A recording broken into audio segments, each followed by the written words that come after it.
Outer Orange. It's been a big fat gosh darn hot seconds since I have talked to you guys like this. Welcome in, guys. Today we're going to be talking about something that I have never done on the channel before. That is right, we're going to be talking about ban lists.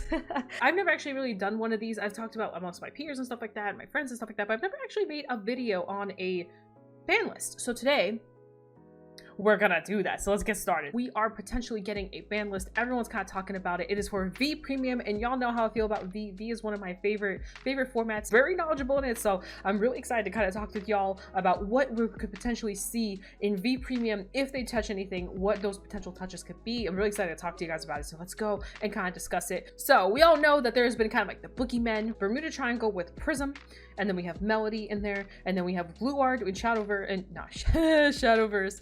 We got Shadow Paladin with VANGUARD, and then we have Angel Feather with Hamiel, and then we have kind of like a little bit of touches of other stuff, which is like Gold Paladins with Percival, and then we have like a little bit of Q-Tire stuff from Bermuda that may need to be touched. Some people touch it, discussing Grand Blue potentially. But anyway, we'll kind of just go down the list. So start with Bermuda Triangle. A lot of people want the Ellie, Aqua, and Lieselot restriction, and I have been actually arguing this, like, it's not really so much on medias, but even within the people I talk to, that is just not a good idea. Let me put it this way. It's a good idea if you want to do it in Vert specifically, but it is not a good idea if you want to do it in Bermuda Triangle as a whole, as I feel other decks just don't really get much value out of that engine. And actually, I think that they should just nuke Prism as a deck. Like, just nuke the deck.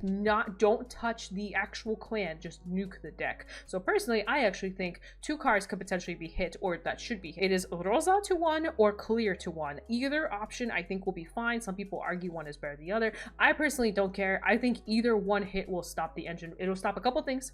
It'll stop the massive search that both of them provide, because part of why the cards are so good is the fact that they search so well. I literally am a Prism player.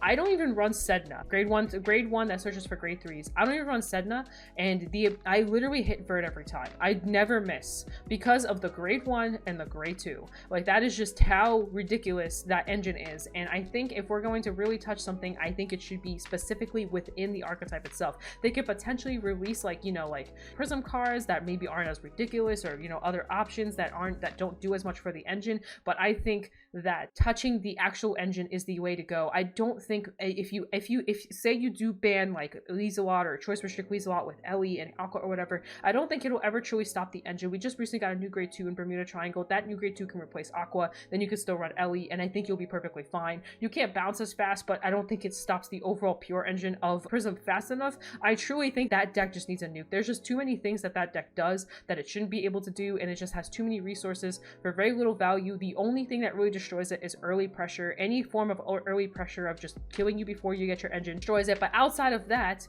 which is kind of what we're stepping away from, by the way, we're stepping away from this whole like, oh, like you know, like, let's kill people on their first grade 3 ride. Like, we're trying to step, like, as far as I can tell and what we've been seeing, we are stepping away from that concept, right? So if we're stepping away from that concept, Prism is just always going to be relevant no matter how you look at it. It may not be best deck, but it'll still be relevant. But I personally think it needs a straight on nuke. Rosa or Clear can just get the hell out of here. There's some discussions about Melody.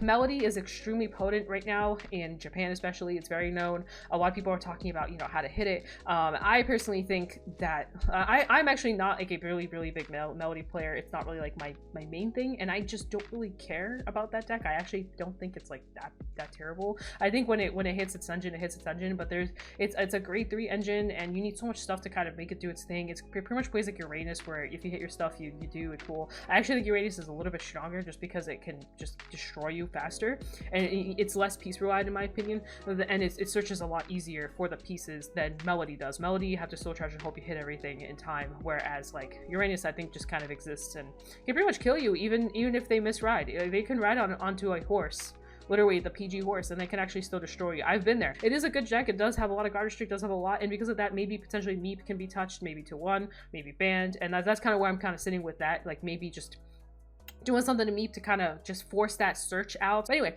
that's Bermuda. Some people talk about Q-Tire. I do think Q-Tire should be restricted to 1. then it kind of forces you to have to run Aqua.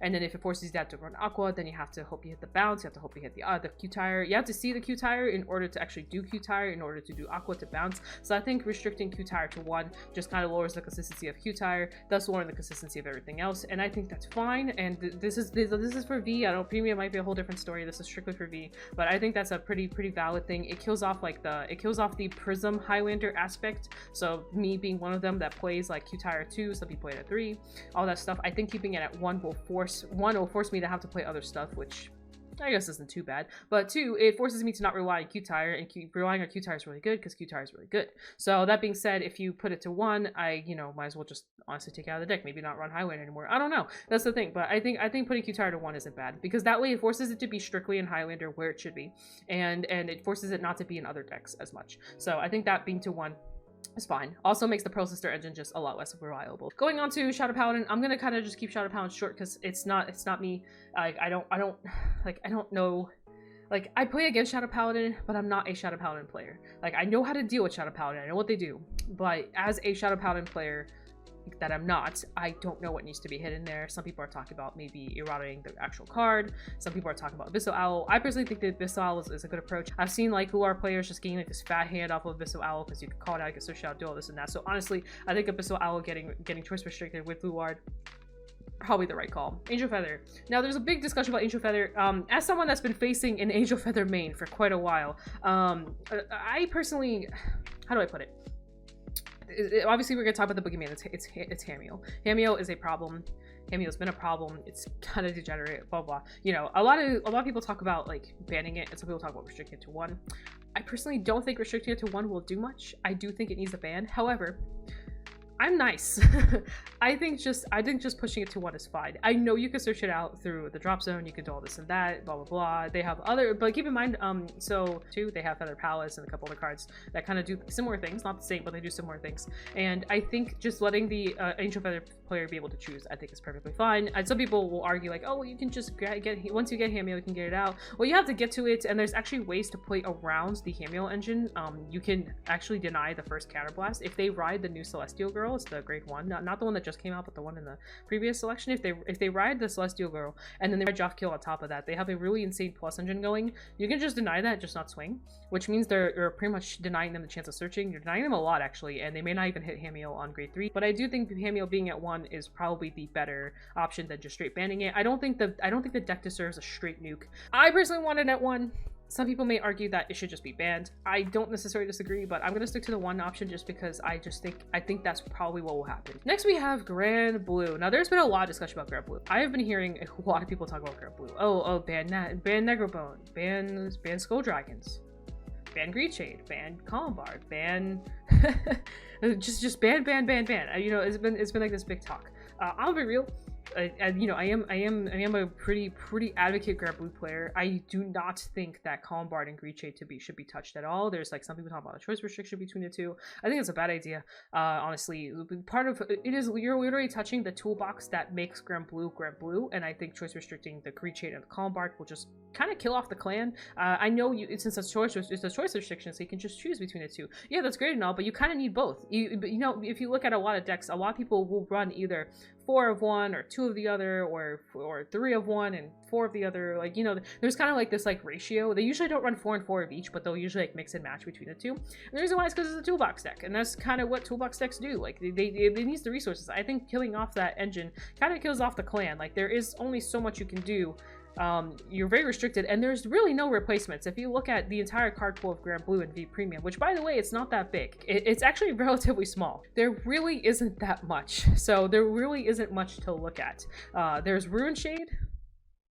And yeah, and you can run, I guess, more ghost ships, or there's like the Beatrice support, but Beatrice is like more rearguard stuff, and I don't know. Like it's just, there really isn't much to replace. I think the only deck that will stay semi-viable will be Beatrice and Night Rose, kinda, but they really will get kind of they're not gonna be able to do anything.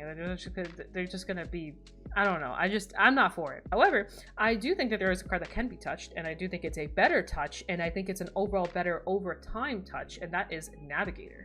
Now, Navigator is a monkey brain, I rest, I mill 5, I do stuff, I turbo type of card, and I actually think this card is relatively degenerate. Oh, not enough people talk about this card. It is very monkey brain. It is very like, it's quite the opposite of what I think Grand Blue should have. It pretty much says, hi, I exist, and I will start your engine on turn 1 if you have multiple grade 1s in your hand, and have a party. And yeah, I have literally tested this deck with the Night Rose engine, with a full Navigator engine, and the deck just accelerates so insanely fast, and you do so much. And with Hamiel being gone, like with Hamiel gone, you can bring back the Navigators and kind of push and push and push. With long story short, if Hamiel gets banned and Navigator stays, you'll see a lot of turbo Night Rose decks come out, because there's no reason not to. There's nothing stopping you anymore. You don't have to run these defenses. You don't have to run Banshee for the potential defense to draw into perfect guards or whatever else. You don't need to do that anymore. Your biggest fear would be like Uranus, right? So like, you really don't need to like concern yourself with like the farming as much. You can just aggro mill and then push your opponent with Skull Dragons. And because of that, and it's because of Navigator. It's not because of Skull Dragons. Skull Dragons is a finisher that Grand Blue needs. Grand Blue has literally no finisher outside of Skull Dragons.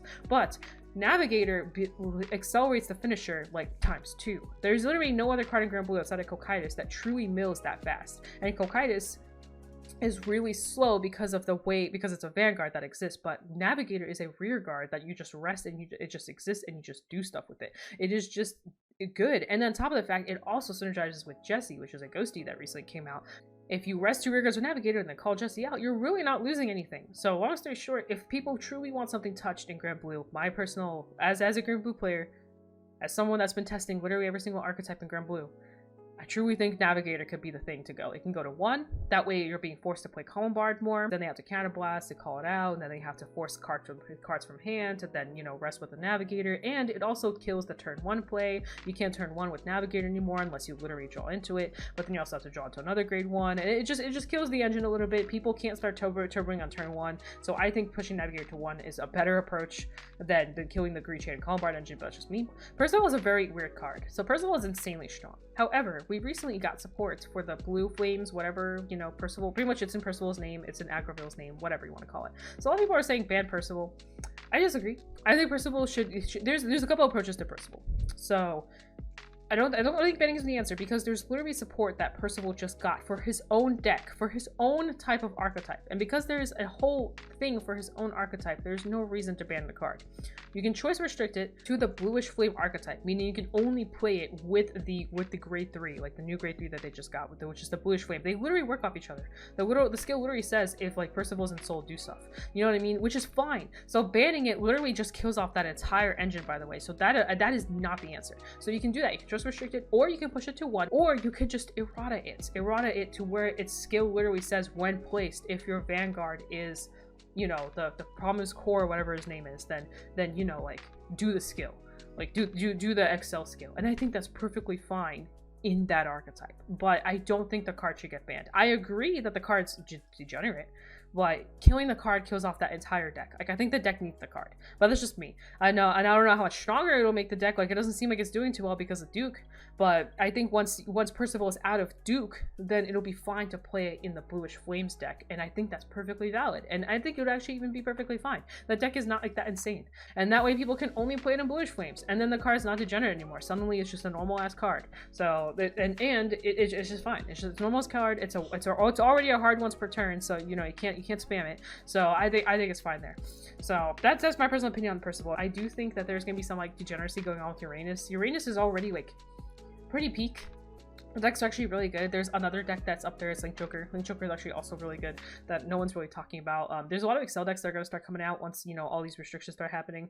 But other than that, like, I don't think anything else really needs to be touched because it's hard to tell, like, how the meta is going to change. And then, you know, with Coin Collection stuff coming out, we also don't know what's going on there. Like, there's also Luke here, and there's, you know, there's Salome or Salami, as I like to call her. All this kind of stuff going on. So it's really hard to tell where the meta is going to shift. But I do think that these bans specifically will make a lot healthier meta.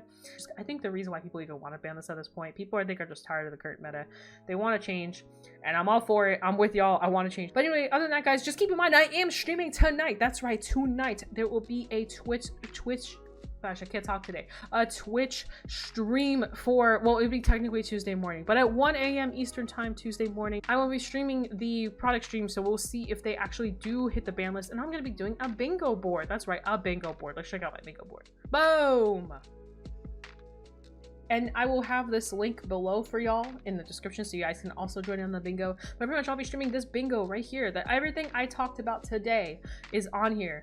I did include premium in here. I didn't talk about premium in my video, but you know, it's on here. So you can join me and the stream as we play bingo, as we go through, and you will have access. I'll have the link below for y'all to also play bingo with me if you want to join in. So you can join in on the bingo fun. Yeah, bingo time. Bingo, bingo. Yeah, bingo. We're gonna have a lot of fun on stream, so you should join tonight. Twitch.tv/OuterOrange. Yeah, let's go. Let's go bingo time. I'm gonna head out now. Do my thing. I don't know, exist, all that stuff. Thank you guys for watching. Thank you for being awesome. Stay great, stay amazing. Mwah, chef's kiss, all that fun stuff. Hopefully we see a wonderful ban list. I really hope we see one. I really hope something gets touched. I don't even care what. I just want something touched. But now, guys, peace out. Las vidanias. See you guys next time. Bye.